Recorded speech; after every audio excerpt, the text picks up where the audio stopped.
দাদা নিতাই, আমি জানি তুমি আমায় ছাড়া থাকতে পারো না। তোমাকে কটু শব্দ বলেছি, তোমাকে কড়া ভাষায় জবাব দিয়েছি। তোমার যত না খারাপ লেগেছে, অন্যান্য ভক্তদের আরো বেশি খারাপ লেগেছে। তুমি আমায় ক্ষমা করে দিও দাদা। কিন্তু তাও তো কোনো কাজ হলো না। তুমি তো আবার আমাকে দেখার জন্য চলে এলে। তোমাকে কি আমি আসতে এমনি এমনি বারণ করি? নবদ্বীপ ছেড়ে আমি চলে এসেছি, নবদ্বীপে তুমি আছো। বিধর্মীরা সব সময় তৈরি হয়ে আছে, কখন তারা সুযোগ পাবে আর হরিনামটা বন্ধ করে দেবে। সবাই সুযোগ খুঁজছে মায়েরা, হরিনাম কি করে বন্ধ হবে? সবাই সুযোগ খুঁজছে, বিশেষ করে বিধর্মীরা। তারা তো চেষ্টা করবেই। কাজী সাহেব খোল ভেঙে দিয়েছিল কীর্তন বন্ধ করার জন্য। চাপাল গোপাল তন্ত্র পুজো করেছিল শ্রীবাসের দ্বারে কীর্তন বন্ধ করার জন্য। জগাই মাদাই তোমার কপাল ফাটিয়ে দিয়েছিল কীর্তন বন্ধ করে দেওয়ার জন্য। বলো তো দাদা, কত কষ্ট করে আমরা দুই ভাই আর ভক্তরা মিলে সবার চরণ ধরে ধরে প্রেম দিয়ে নবদ্বীপে হরিনাম প্রতিষ্ঠা করেছি। তুমি নবদ্বীপ ছেড়ে পুরীতে চলে আসা মানে প্রায় 4 মাসের ধাক্কা। এই 4 মাস তুমি যদি নবদ্বীপ ছাড়া থাকো, কেউ যদি নবদ্বীপে খুঁটি হয়ে না থাকে, তাহলে সবাই এসে সুযোগ বুঝে নবদ্বীপে হরিনাম বন্ধ করে দিতে পারে। দুয়ারে দুয়ারে হরিনাম যদি আমরা প্রচার করতে না পারি, তাহলে কৃষ্ণ নাম প্রচার করার মানে কি রইল? আমি জানি দাদা, আমায় ছাড়া তুমি থাকতে পারো না। তুমি কষ্টে ছুটে আসছো, ভালোবাসায় ছুটে আসছো, কিন্তু সহ্য করে নিতে হবে দাদা। তুমি ছাড়া নবদ্বীপে কেউ নেই, হরিনাম প্রতিষ্ঠা করবে কেউ নেই। আমি নেই নবদ্বীপে, আমি বৈষ্ণব ধর্ম প্রচারের জন্য রয়েছি পুরীতে। তুমি যদি নবদ্বীপ ছাড়া হও, আমার হরিনাম বন্ধ হয়ে যাবে।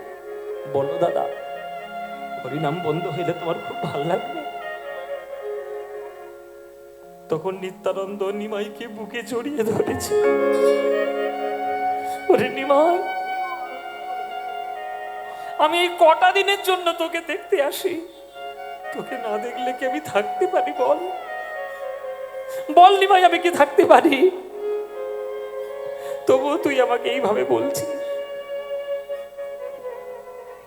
ভালোবাসার মানে হলো যে যাকে ভালোবাসে সে কি করে সুখী থাকে তার ব্যবস্থা করা। আমাকে না দেখতে পেলে, আমি নবদ্বীপ ছেড়ে পুরীতে না এলে তুই যদি সুখী হোস, নে ভাই, বুকের উপর আমি পাথর চাপিয়ে আমি আজ গোপীনাথের সামনে আমি তোর হাত ধরে কথা দিলাম, আমি আর কোনোদিন পুরীতে আসবো না। আমি কোনোদিন আর পুরীতে আসবো না। এই কথাটা বলতে গিয়ে নিত্যানন্দের কি হচ্ছে সে নিত্যানন্দই জানে। যখন নিত্যানন্দ বলে দিল যে আমি আর আসবো না, গদাধর ছুটে এসে নিত্যানন্দের চরণ জড়িয়ে ধরলো। দাদা, তুমি কে কথা দিলে কি সর্বনাশ হয়ে গেল? তোমার এই নিমাই সারা বছর কি লীলা করে আমি আমার মনের খাতায় লিখে রাখি। তুমি এলে, তোমার কাছে গল্প বলে আমি আমার আশা মেটাই। তুমি যদি এইবার আশা বন্ধ করে দাও, আমি কি করে থাকবো? নিমাই আমার মহাপ্রভু গদাধরের মাথায় হাত বুলাচ্ছে। গদাধর, যা কিছু মনের খাতায় লেখা থাকছে মনের খাতায় লিখে রাখো। আমরা তো, আমাদের আশা তো শেষ নেই এখন, আমাদের তো আবার আসতে হবে। আমি আবার আসবো আমার অংশাবতার হয়ে, শ্রীনিবাস আচার্য হয়ে। এই দাদা নিতাই আসবে আবার নরোত্তম দাস ঠাকুর হয়ে, আর তুমি আসবে আবার রামচন্দ্র কবিরাজ হয়ে। আমরা এসে সেই আবার প্রেমের বন্যা বইয়ে দিয়ে আবার সেই রাধা গোবিন্দের প্রেম আমরা প্রচার করব। আমার আশীর্বাদে তুমি জন্ম নাও, রামচন্দ্র কবিরাজ রূপে। আমার মহাপ্রভুর আশীর্বাদে গদাধর, মানে মহাপ্রভুর বাম দিকের যে গদাধর, বৈষ্ণব ভাবাদর্শনে, হ্যাঁ, বৈষ্ণব ভাবাদর্শে এই গদাধর হলেন পুনর্জন্মে রামচন্দ্র কবিরাজ ঠাকুর। সেই রামচন্দ্র গদাধর হয়েই এসেছে। তার জন্ম কোথায় হলো মায়েরা? তার জন্ম হলো মুর্শিদাবাদ জেলা। আমাদের পশ্চিমবঙ্গে মুর্শিদাবাদ জেলা আছে। মুর্শিদাবাদ জেলার ভগবানগোলা থানার অন্তর্গত বুধরি গ্রাম, সেই বুধরি গ্রামে চিরঞ্জীব সেনের ঘরে, চিরঞ্জীব সেনের ঘরে মা সুনন্দা দেবীর গর্ভে জন্মগ্রহণ করলেন এই রামচন্দ্র কবিরাজ। এই চিরঞ্জীব এবার ছেলে হয়েছে একটা। হ্যাঁ, কি সুন্দর দেখতে না? কি ভালো দেখতে, হ্যাঁ, গায়ের রং দুধে আলতা, আপেলের মতো। ও মায়েরা, পাড়া প্রতিবেশীতে যদি একটা ছেলে হয় আনন্দ হয় না? ভালো দেখতেছি না? ও মায়েরা, হয় কি না? তোমাদের পাড়া পড়শিতে যদি কারোর ছেলে হয় আনন্দ হয় তো? হয়? বাহ। মেয়ে হলে? মেয়ে হলে আনন্দ হয় না? এই সমস্ত কথা যদি এখনকার দিনে বলো তাহলে কিন্তু ঘোর বিপদে পড়বে। হ্যাঁ, ছেলে হলে সে যদি নারায়ণ হয় তাহলে মেয়ে হলে লক্ষ্মী।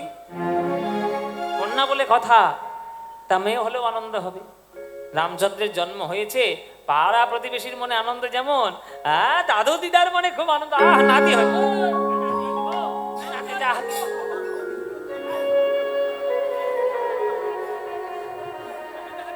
দুধে আলতা, গায়ের রঙে। ও মায়েরা, আজকে নাতি হয়েছে আনন্দ, রামচন্দ্রের জন্ম হয়েছে আনন্দ। ও মায়েরা, সবাই খুব আনন্দ করছে, কিন্তু আনন্দ না বেশি দিনের জন্য থাকে না। আনন্দ বেশি দিনের জন্য থাকে না। এই রামচন্দ্রের বয়স হলো মোটামুটি 7-8 বছর মতো। রামচন্দ্রের বয়স যখন 7-8 বছর মতো হয়েছে, সুনন্দা দেবী আবার গর্ভবতী হলেন। দ্বিতীয় সন্তান তার গর্ভে এলো। এইটাই হলো তার কাল। দ্বিতীয় সন্তান তার গর্ভে এলো, অমনি 8ম মাস যখন সে গর্ভধারণ করছে, তার স্বামী চিরঞ্জীব সেন দুরারোগ্য ব্যাধিতে ব্যধিগ্রস্ত হয়ে আজ মৃত্যুবরণ করলেন।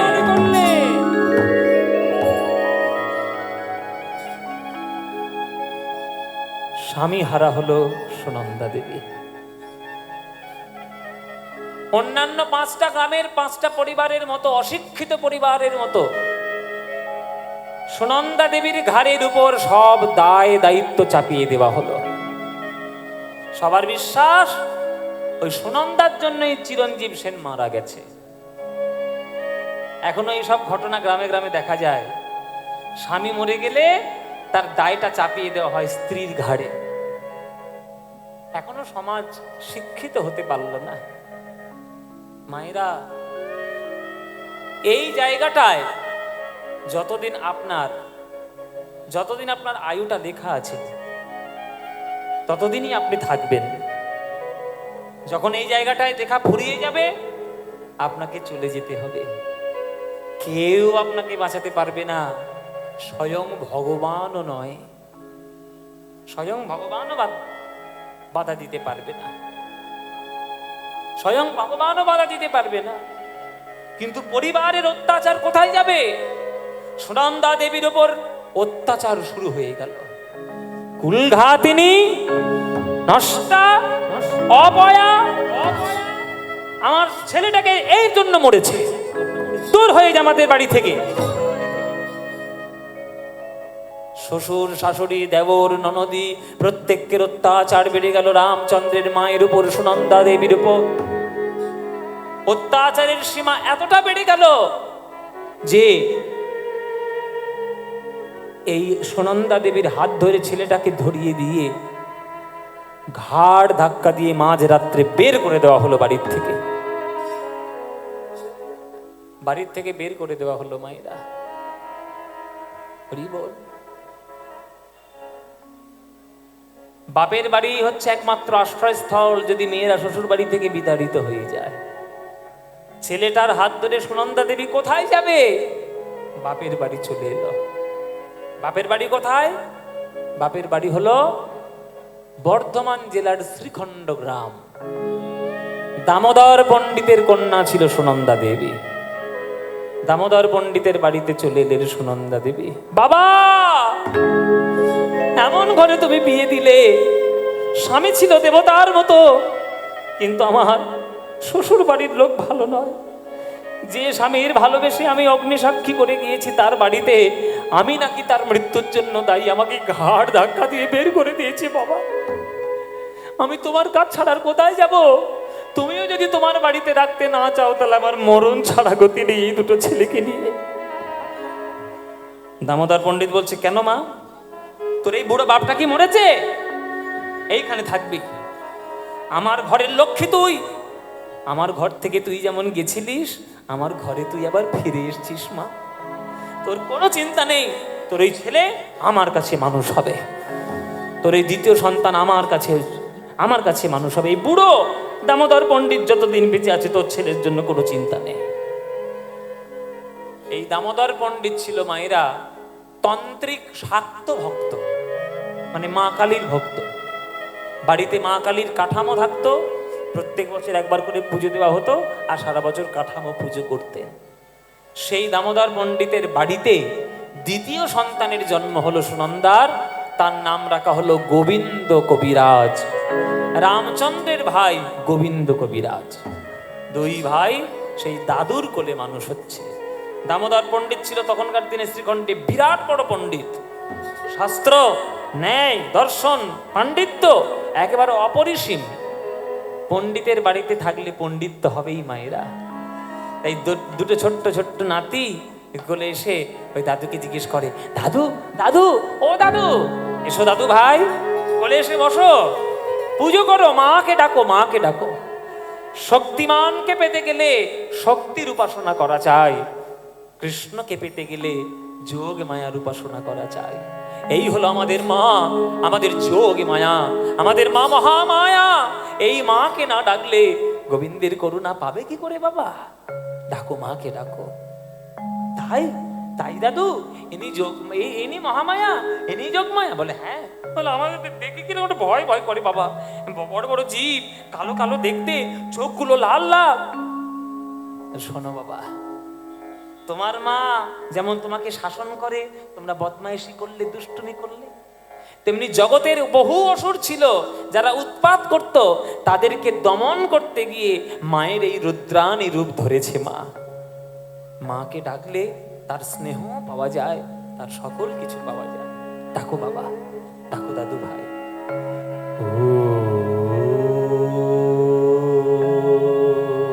সবাই হাত জোড়ে করুন। সবাই সুযোগ যখন পেয়েছে আমরা একটু মা চণ্ডীকে ডেকে নেবো, একটু মাকে আস্বাদন করব। আর মায়েরা, আমি যখন শ্লোকগুলো বলবো আপনারা একটু উলুধ্বনি দেবেন জোরে জোরে, কেমন?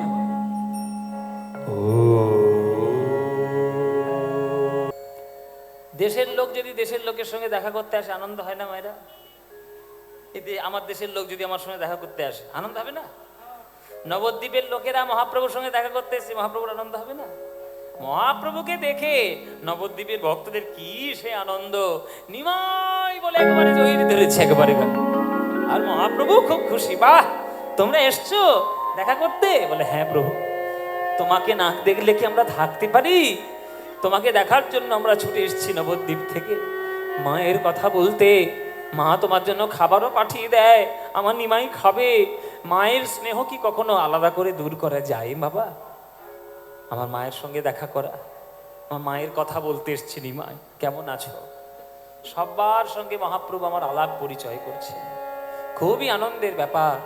দেশের লোক এসছে বলে কথা, সবার সঙ্গে হৃদ্যতা, সবার সঙ্গে মঙ্গল, কুশল মঙ্গল বার্তা আমার মহাপ্রভু প্রচার করছে, হ্যাঁ বিনিময় করছেন, আদান প্রদান। সব ভালো আছে তো নবদ্বীপে? সব ভালো আছে তো? কীর্তন আছে তো? ভালো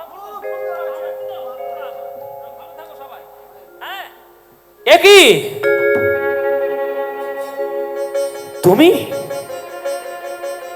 তুমি এসছো কেন? তোমাকে না বারবার বলেছি তুমি আসবে না, কেন এসছো? তুমি নবদ্বীপ থেকে আমার এই পুরীতে এলে, নীলাচলে এলে আমার বড় ক্ষতি হয়ে যায়। এই কথা বারবার বলা সত্ত্বেও তুমি আমার কথা শোনো না। যাও, চলে যাও।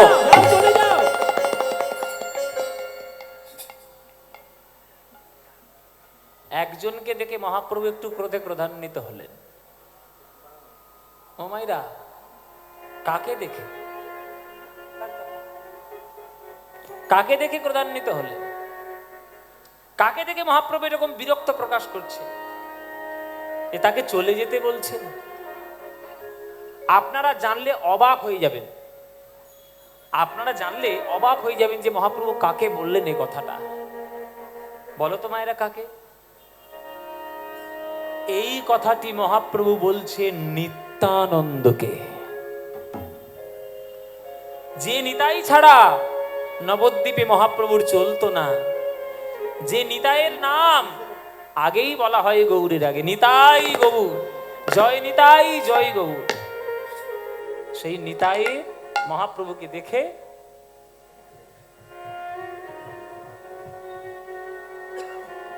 মহাপ্রভুকে তাকে দেখে তাকে চলে যেতে বলছে। নবদ্বীপের ভক্তরা একটু মনে মনে একটু খারাপ লাগলো তাদের, যে কি নিমাই সন্ন্যাসী হয়েছে ঠিক কথা, তা সন্ন্যাসী হলে এই রকম মন কঠোর করতে হয়? নিত্যানন্দকে এইরকম করে কথা বলছে। যে নিত্যানন্দ, যে নিতাই চাঁদ গৌরের সঙ্গে কীর্তন করতে গিয়ে তার কপাল ফাটালো, জগাই মাদাই কলসির কানা মেরে তার কপাল ফাটিয়ে দিয়েছিল, সেই নিত্যানন্দকে নিমাই এইভাবে বলছে। আমরা হলে বাপু কোনোদিন পুরীতে আসতাম না।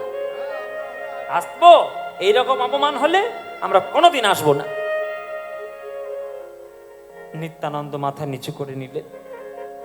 গৌরের সঙ্গে তর্ক করার তার ক্ষমতাও নেই, আর তার ইচ্ছেও নেই।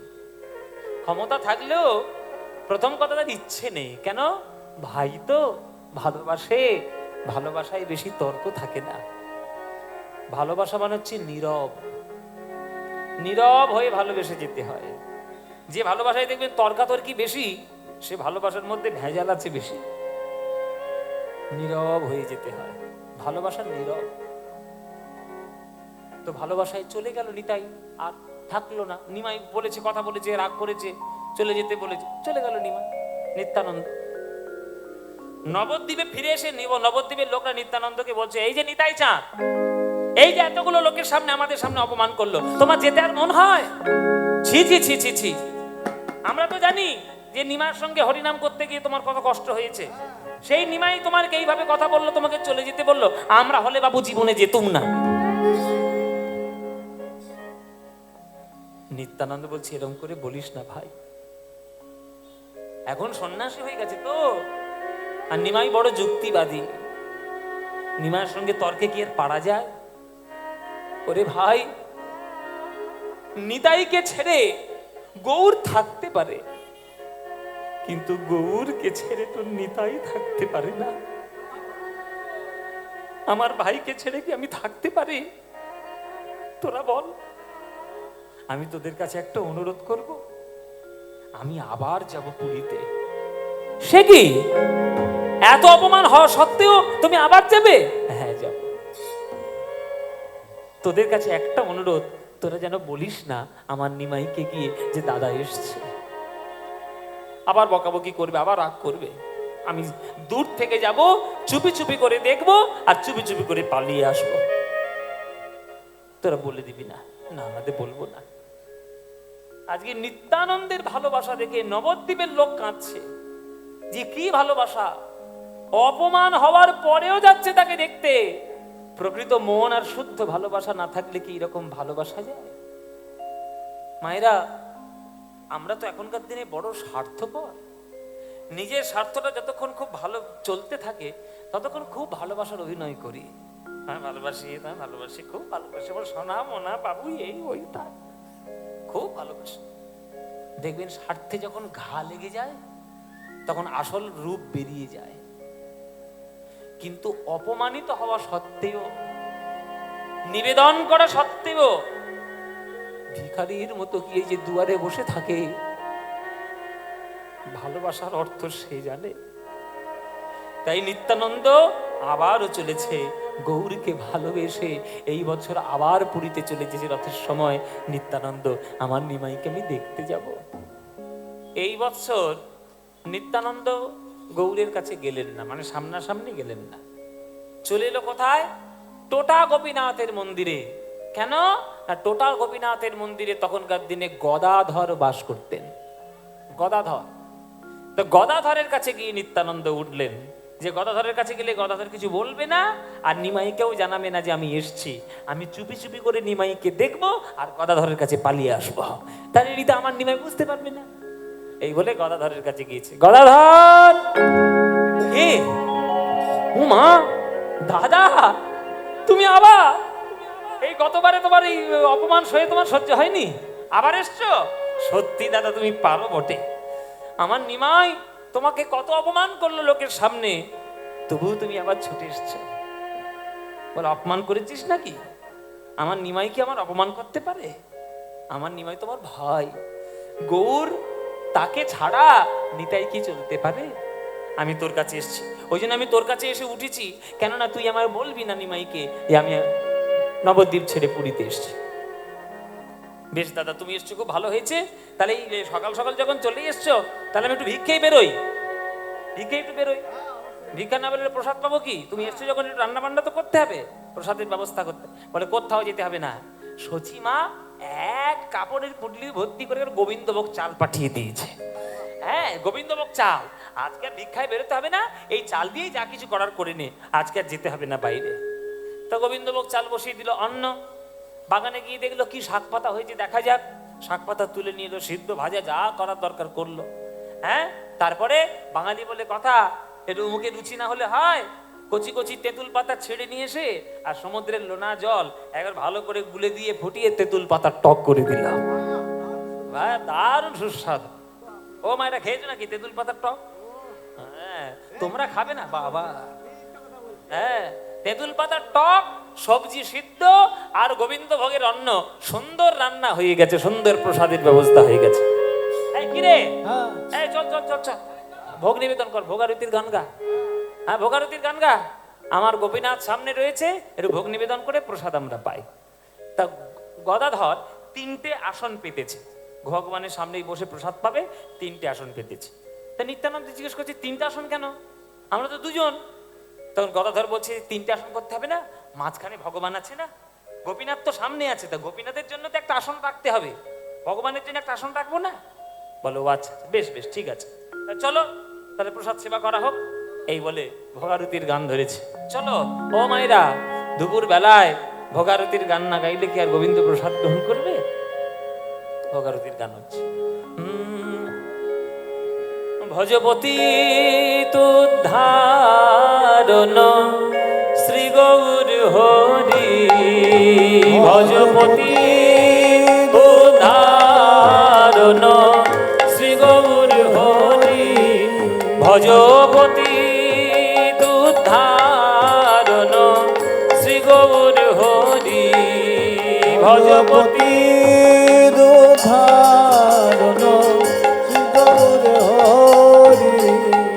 আমার শ্রী গৌর হরি, নবদ্বীপ বিহারী, শ্রী গৌর হরি, নবদ্বীপ বিহারী, শ্রী গৌর হরি, নবদ্বীপ বিহারী, শ্রী গৌর হরি, নবদ্বীপ বিহারী, দীন দয়াময় হিতকারী, ভজপতি ধনে ধনে ধনে শ্রী গৌর হরি, ভজপতি দুধারণ শ্রী গৌর হরি। এসো এসো মহাপ্রভু করি নিবেদন, এসো এসো মহাপ্রভু করি নিবেদন,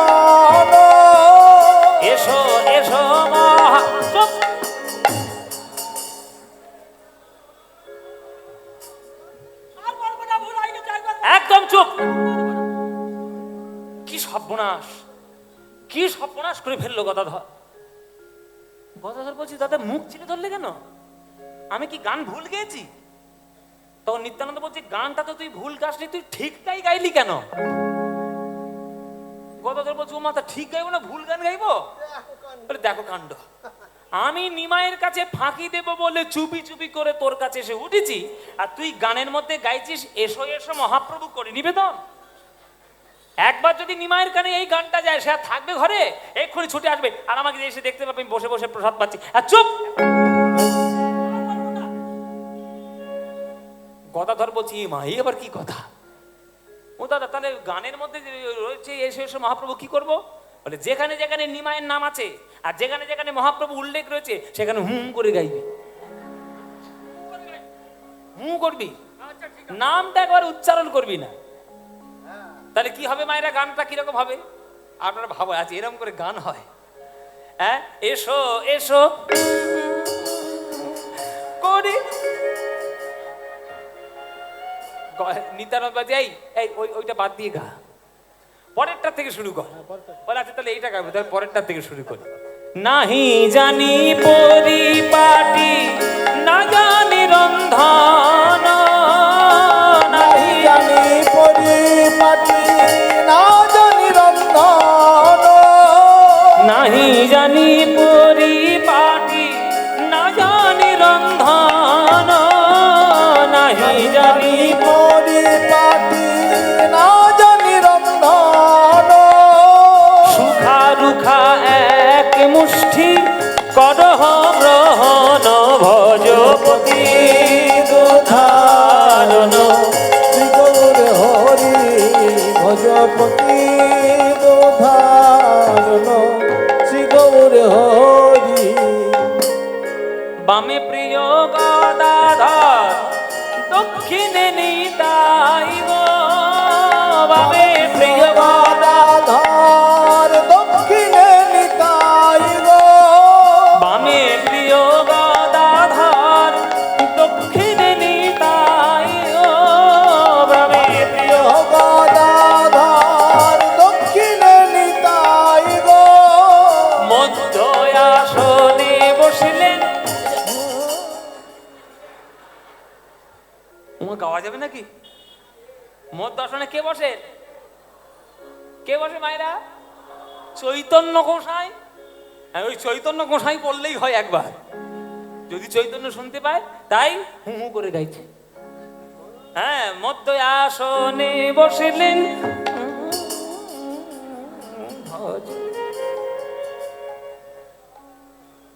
দরজায় টোকা পড়েছে। কে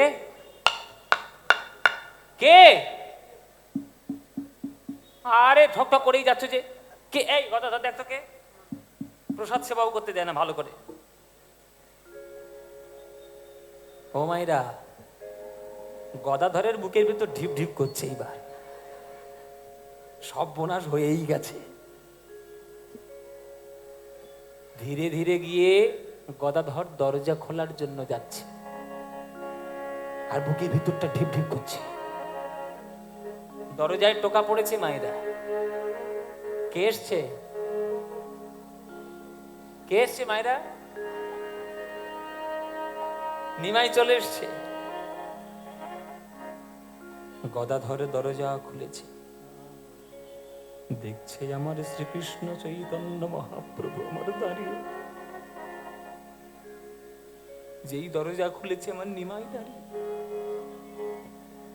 নিমাই গদাধরকে বলছে, কি হে গদাধর, ও গদাধর, প্রসাদ পেতে বসেছ?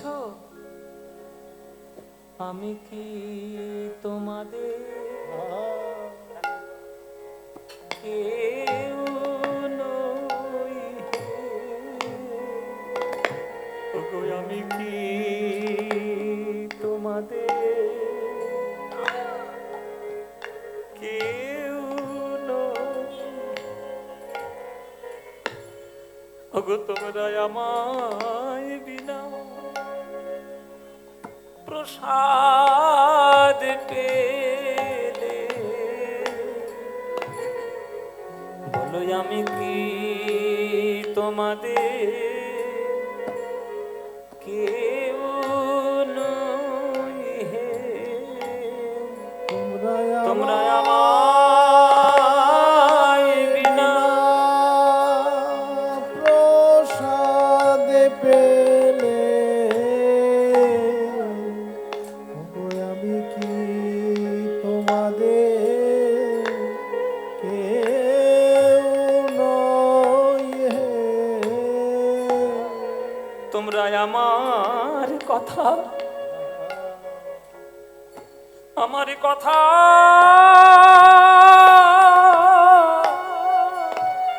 ভুলে গেলে, বলো আমি কি তোমাদের কেউ নই হে। ও গদাধর, আমি তোমাদের কেউ নই।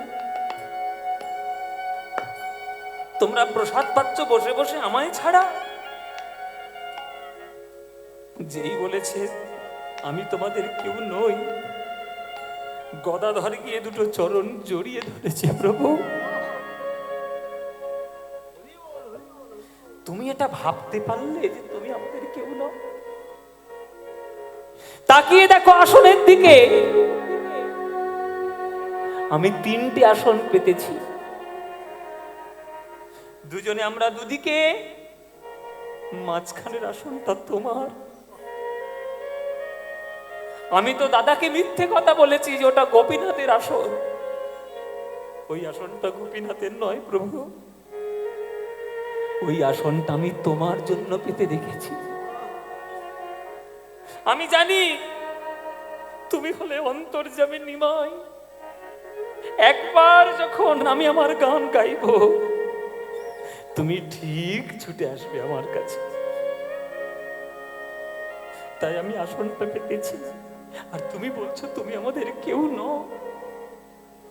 এসো প্রভু, কুটিরে পদার্পণ করো। তোমার চরণ বিনা আমার জীবনে কি আছে? তুমি ছাড়া আমার কি আছে বলো? এসো প্রভু, আসনে বিরাজমান হও। নিত্যানন্দ একেবারে চুপ করে মাথাটা নিচু করে বসে আছে, হাতে প্রসাদ, মুখে তুলতেও পারছে না। চুরি বিদ্যা মহাবিদ্যা বাবা, যদি না পড়ো ধরা। এখন নিত্যানন্দ ধরা পড়ে গেছে, কি করবে? প্রসাদটা মুখেও তোলার সাহস নেই। নিমাই চলে এসছে। এবার গদাধর তো মহাপ্রভুকে ডেকে নিয়ে এসছে। এবার বলারও তো কিছু নেই, কেননা দুয়ারের সামনে নিমাই চলে এসছে, তাকে তো ফিরিয়ে দেওয়া যায় না। গদাধর ডেকে নিয়ে এলো, মহাপ্রভু মাঝখানে বসলেন। আসন পূর্ণ হলো, তাহলে আর হু হু করে গাওয়ার দরকার নেই, এবার গোটা গান গাওয়া যাবে। গদাধর আবার গান ধরেছে। বামে প্রিয় গদাধর, দক্ষিণে নিতাই গো। বামে প্রিয় গদাধর, দক্ষিণে নিতাই গো। মধ্য আসনে বসিলেন চৈতন্য গোসাই, ভজপতি উদাহরণ শ্রী গৌর হরি। ভজপতি শ্রী গৌর হরি। আজ ভোগ মন্দির আলো হলো, মন্দির আলো হলো, ভোগ মন্দির আলো হলো, ভোগ মন্দির আলো হলো। ওই মহা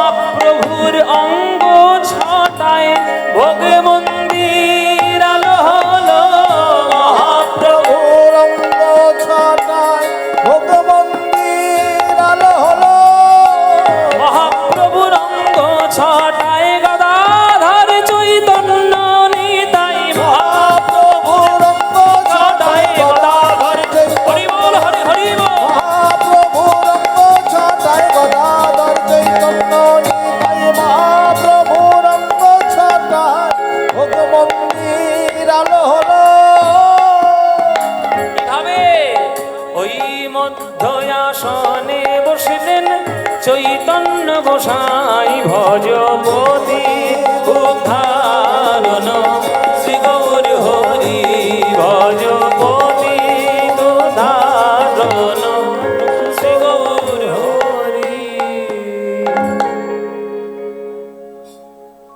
প্রসাদ সেবা হলো, গান হলো, সবকিছু হলো। নিমাই আমার আচমন করলেন, মুখশুদ্ধি গ্রহণ করলেন। সবার শেষে এসে গোপীনাথের সামনে এসে নিত্যানন্দের হাতটা নিজের হাতে ধরলেন।